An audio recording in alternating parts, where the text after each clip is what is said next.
BRS కు గత ఎన్నికల్లో ప్రజలు తగిన గుణపాఠం చెప్పారని చెన్నూరు ఎమ్మెల్యే గడ్డం వివేక్ అన్నారు. సోమవారం సిద్దిపేట జిల్లా జగదేవ్పూర్ మండలంలోని పీర్లపల్లి గ్రామంలో శ్రీ మల్లికార్జున ఆలయం ప్రతిష్టోత్సవాల్లో పాల్గొని స్వామివారికి ప్రత్యేక పూజలు నిర్వహించారు. ఈ సందర్భంగా ఎమ్మెల్యే వివేక్ మాట్లాడుతూ రాష్ట్రంలో 10 ఏళ్ల పాటు బీఆర్ఎస్ రాక్షస పాలన చేసిందని, గత ఎన్నికల్లో బీఆర్ఎస్ కు తగిన గుణపాఠం ప్రజలు చెప్పారన్నారు. ప్రస్తుతం లోక్సభ ఎన్నికల్లో కూడా బీఆర్ఎస్ కు ప్రజలే తగిన గుణపాఠం చెప్తారని, ఎన్నికల అనంతరం బీఆర్ఎస్ కనుమరుగు కావడం ఖాయమన్నారు. లోక్సభ ఎన్నికల్లో కాంగ్రెస్ ఎంపీ అభ్యర్థులను దీవించాలని స్వామివారిని మొక్కుకున్నట్లు తెలిపారు. రాష్ట్రంలో 16 ఎంపీ సీట్లు కాంగ్రెస్ కైవసం చేసుకుంటుందని ధీమాను వ్యక్తం చేశారు. ఈ కార్యక్రమంలో పెద్దపల్లి ఎంపీ కాంగ్రెస్ అభ్యర్థి వంశీ, కాంగ్రెస్ మండల అధ్యక్షుడు రవీందర్ రెడ్డి మరియు మాజీ చైర్మన్ మల్లేష్ యాదవ్, కాంగ్రెస్ నాయకులు తదితరులు పాల్గొన్నారు.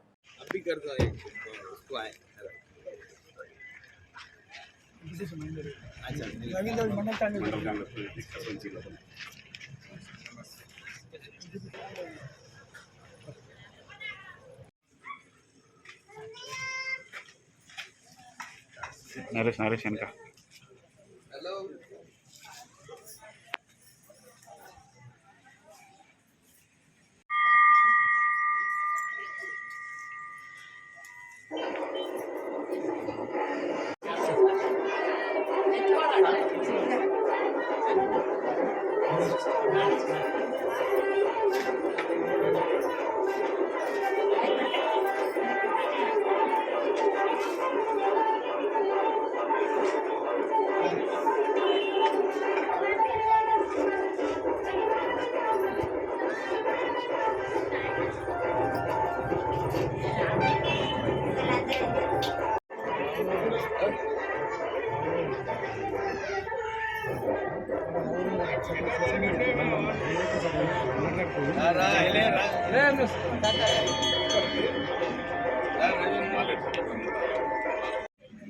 గజ్వేల్ నియోజకవర్గంలో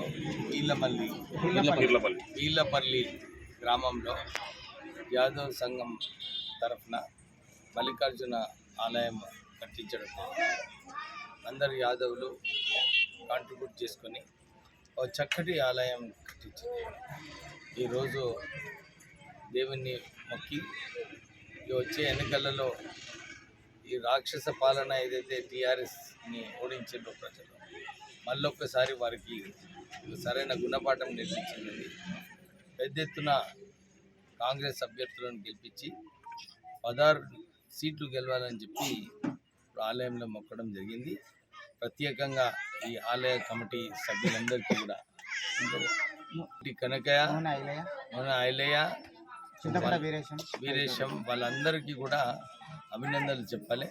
ఎందుకంటే ఇంత చక్కటి ఆలయం కట్టించినందుకు ఇక్కడ యాదవులందరికీ కూడా ఒక అనుకూలమైన వాతావరణము, మంచిగా మీటింగ్లు కూడా చేసుకోవచ్చు. దీన్ని కొంచెం పెద్ద వచ్చే రోజులలో మీటింగ్ చేసుకొని వాళ్ళ సమస్యలు ఏమున్నాయి కూడా పరిష్కరించవచ్చు.